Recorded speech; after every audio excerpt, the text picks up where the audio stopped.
Alright, what's going on, guys? Welcome back. Here is the Iron Man Mark LXXXV kits all built up here from Morstorm and E-Model, and it's pretty awesome. This is in 1/9 scale, so like I talked about in my review of the Mark 49 rescue suit, go ahead and check that review out if you guys missed that. That was a really awesome, fun kit as well too, and we'll see that later on in this review. I'll show you guys two of them side by side, but like I said in that review, these are really super solid, really nice detail and color separation on just the kit, just straight out of the box. They look really nice. And the 1/9 scale I think is a really good scale for them as well too. So they're a really good size. Not too big, not too small, but good, nice, big enough. Well, let's go ahead and go through everything else you included here in the box with this. First, you got the base. Now, just like with the rescue suit, is a cool flat back. It's a cool flat black color base, and actually you can choose where you want to plug this in. There's 3 different spots you can plug that in. You got these little caps to cover up the empty ones when not in use. That said, these do fall out pretty easily, I found, at least on the rescue one. It doesn't look like they're falling out in this case, but anyway.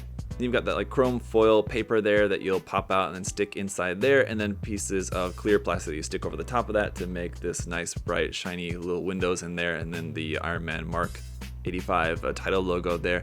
You've got this arm here for the base with a rod inside there to keep it straight. Otherwise it is flexible if you want. I'm just going to keep mine straight like this, but you can change the angle of that by moving that around if you want to. Then you have the clip for going on that, and now this has a little lock in it like that you can pop that out, and then you can change that. You just open that up. There's a spring inside there as well too, and these little foam pads to hold on to the model, you know, without scratching it or anything like that. Pop that around his waist, and then you put this little lock piece in there to make sure that that stays closed and you can't open that anymore after that. Obviously, as you can see, this is in black, whereas with the rescue suit, this was in clear. So you can pick or choose which one you like better. I think black does probably look good because it'll go with the base being all in black. That said, maybe prefer it to be clear. Then you have a little lock here on this side as well too. You'll slip that down over the kind of rod there for the base, and then you just close that to tighten that on there for that connection like that. Now for our hand options for it, you've got some closed fists like so. You've got some holding hands here for the sword. You just got some resting pose open hands here with that kind of pearlescent coated clear piece there in the hand for the light to shine through. So that'll be light coming out of there. And you've got 2 different versions of like the blasting hands as well too. So you've got these, and you've also got a set that have a hole in there as well too for plugging in the effect parts as well too, if you want to have it actually having the effect part of the hand as well. And again, these can light up with the LED through the hand. Now here's what your LED looks like, and I don't have it installed there at the moment, because basically what turns it on is just by pressing it. So you just pop it down in here into the forearm like that, and just by pushing on it, that will turn it on there like that. So I was just a little bit concerned that if I just had the closed fist on there, I would accidentally turn it on and I would never know, and that would just be on in there draining the battery. So I would advise just not putting that in and turning that on unless you plan on actually having it on using that, and that'll just stay on, I don't know, until the battery dies, I imagine. So that's how that looks there in the hand, and honestly not that drastic bright effect there for that compared to one with no light, no battery on in there. Compared to that, it's lit up, and I mean it does look pretty good. It's very bright in this room, so I imagine in like a not quite so bright lighting you'd be able to see that a little bit more, but it's not very bright. Maybe changing out the battery for a new fresh one, you could get that to be a little bit brighter, because it does seem like, you know, the LED is pretty bright. It's just once the hand is on there, not that much. Let's go ahead and try it though with an effect part. Let's see, once you got that plugged into here. Oh, not easy to do that because very sharp, and trying to press that in there. It's kind of a tight fit, but yeah, that's not really lighting up the LED, or that's not really lighting up the effect part all that much either. Again, maybe in like darker light, maybe a little bit, but anyway, so not really that big a deal. At least you can still put the effect parts in there, which does look cool even if they don't light up all that much. And just since we're on the topic, let's also take a look at the other LED lights, which are going to be in the body. Now, just like with the rescue suit, the one in the chest you can turn on just by pressing it. Basically this whole chest plate, you just push and there's a button that will turn on the LED here in the chest. See here, like that. There you go. That lights up nice and bright, looking very cool. The one in the head is a little bit more difficult. With the rescue suit, you just pop off the piece on the top of the head. This one you have to pop off the face mask, which is kind of hard to get off as there's not really a good place to grip it, kind of just like here on the sides of the cheeks basically. You do also have this piece included, which is a useful little tool for doing that, so I recommend just using this and just kind of carefully popping off the faceplate. And switches up inside there, just turn that on, And you can see you got the 2 lights in there. Put this faceplate back on, and that's definitely looking very cool. So the one in the hand, a little bit disappointing, not all that great, but the chest and the eyes light up really nicely and look really good. Now we do also have an LED located here in the backpack as well too. And this little plate here is good for battery access. You can take that off, swap out the batteries nice and easily. This plugs onto the back. Here on the back side of the body, you can pop off these little shoulder blade kind of pieces of armor there, and you swap these out for these versions, which have the hole there, which you'll need for plugging on the backpack. So once this is on, you can turn on the LED here in the center as well too, just with that little button, that little piece you can see there. You just hit that once, and that's on. Again, like with the body, that does light up pretty nicely and looks good. It's pretty bright. That looks good. Press one more time to turn off. Now, I believe with these, they have a timer that they'll stay on for a certain amount of time, just like 5 or 10 minutes, something like that, maybe 10 minutes. But I discovered that while working with the rescue suit that they did just turn off automatically after a set period of time. So if once you turn it on, it shouldn't just stay on indefinitely. That will turn off after a little while. And the last LED we have is here in the optional arm. So basically you just swap this out for having this arm laser cannon, which does look really cool. And the way you turn on the LED is pressing this button here on the top, this top little part there. You just press that down and it should turn the LED on, but I found it doesn't work, unfortunately. It's just not long enough. You can see the button for the LED is down up inside of there, and on this part that goes on the top, it's got this peg sticking down. So when that goes onto the peg, when you press it down, it's supposed to hit the switch to turn on the LED. But unfortunately, it just doesn't reach. It's just, for some reason, is not made the right way or the right length. The one thing you could do is just take a little bit of just some wire, something like this. This is 1.2 millimeters and fits up into there pretty well. It's a bit too long. You need to cut this down to size. But just have that so it's just sticking out a little bit like that. So that then should be long enough now to hit that switch. Now sticking out a little bit too long there, I'll have to cut that down a little bit because this part can't press on there flat, but you can just get the idea.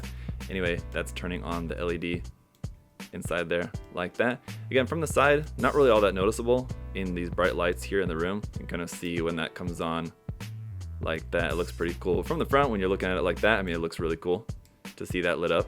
Then other weapons, here we have this sword, and the clear parts look really nice on that. It's basically 2 sections that just connect, so you put this through the hand and then just put that back together like that. That looks really cool. And then some alternate hand cover parts here with the orange beam effect coming out of there. So you just swap this piece here on the top of the hand. Just have it like that to make it look like it's shooting out from the top of the hand there like that. And you've got one of those for each side. So you got 2 of them. So those look really nice. And a bunch more of other effect parts. So you got longer ones, fatter ones, shorter ones, and some of these combined stacked together like that, like we saw with the hands. So these can also be connected up underneath the bottom of the feet as well too. Here's how those are gonna look at the bottom of the feet, so those the fatter ones go off the bottom of the feet there. And then a bunch of these long ones are supposed to go on the backpack as well too. So here on the tips of the backpack, you'll replace these couple little parts there with these tiny little guys here. So you'll plug in your effect parts. Again, a little bit easier said than done because they're very sharp and a tight fit to get in there. And again, this little separator tool certainly comes in handy when removing these tiny little parts on here, and just be careful not to lose those. From the top 2, you're just going to be replacing those little parts. On the bottom 2, though, you're just going to be removing them, and you'll plug your effect part just straight into that little bit there. Now, while you can choose whether you want the long type or the short type of those effects, the main kind of base effect part, there's supposed to be 6 of, although I can only find 5. So I don't know if mine's missing one or I lost it somewhere along the way. I'm not too sure.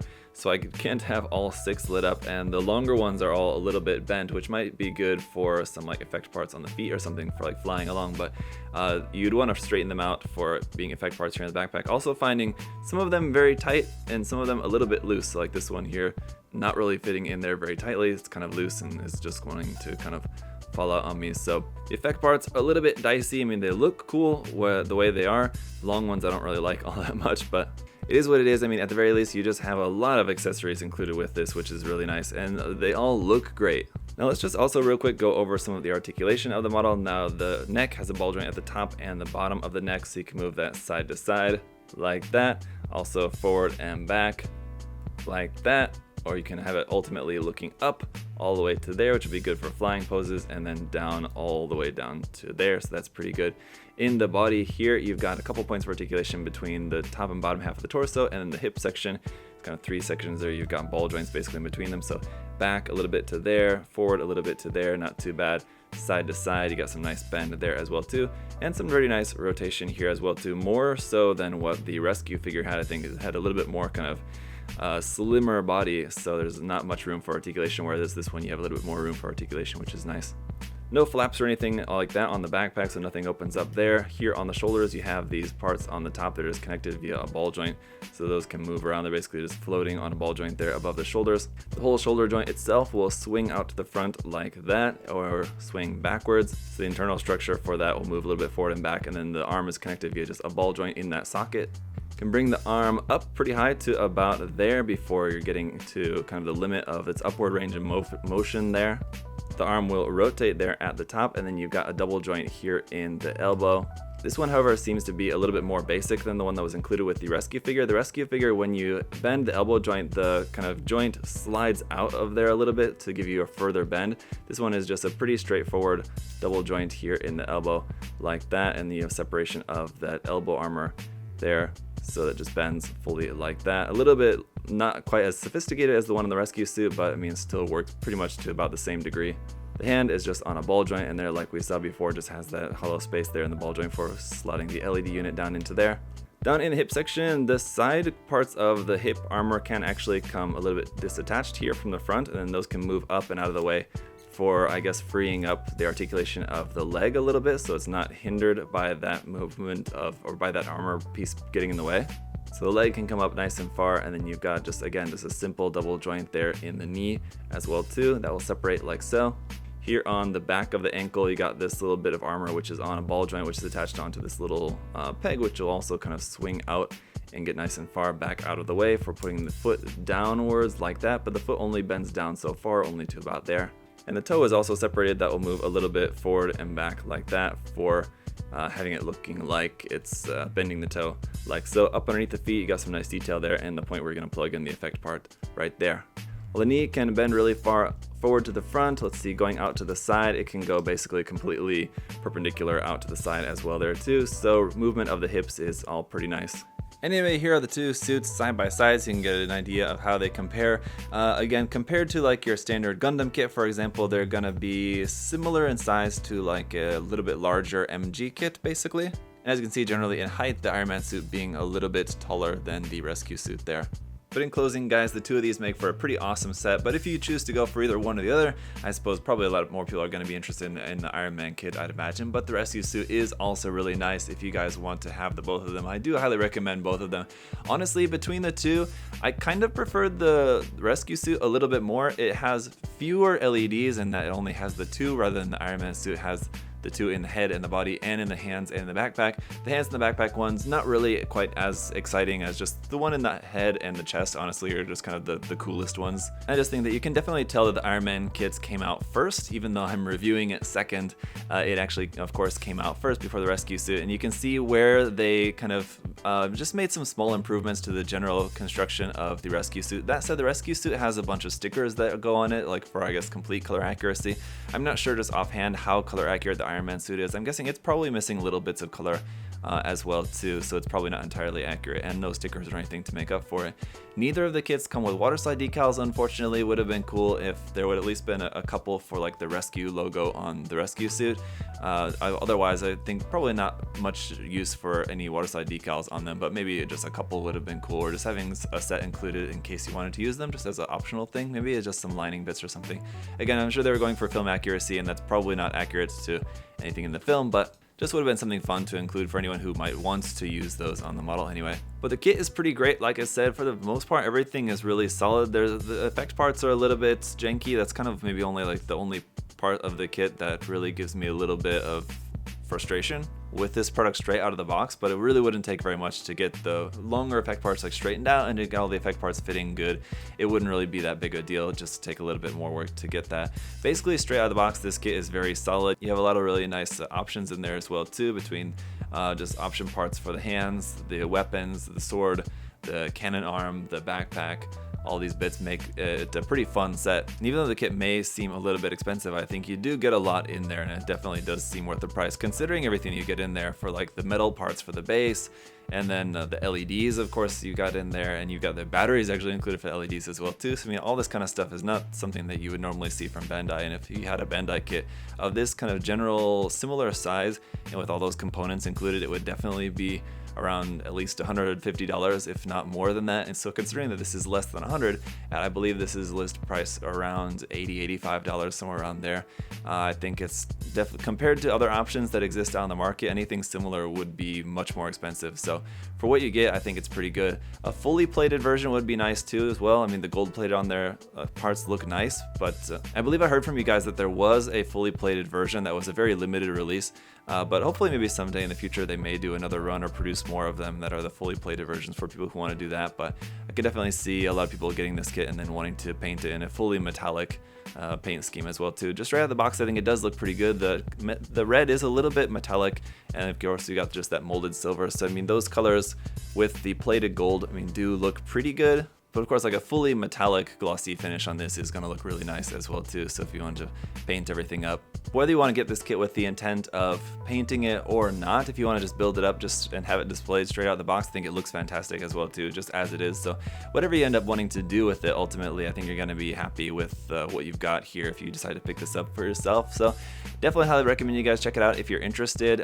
Once again, the link will be to USA Gundam Store down in the video description below, and you can use my coupon code there again as well, ZakuAurelius10. You can save 10% off this kit or anything else there on the website using that coupon code, so check that out. Check out everything else we got there on the store. So as always, thank you to USA Gundam Store for making it all possible, guys. And of course, thank you to you all for your support as well too. Really means a lot, guys. I hope these reviews have been useful for you, all of you Iron Man fans out there. I hope you're interested in these kits, and if you do have any other further questions about them, do of course feel free to let me know in the comment section down below. Thank you guys all so much for watching. I'll see y'all later. Bye guys.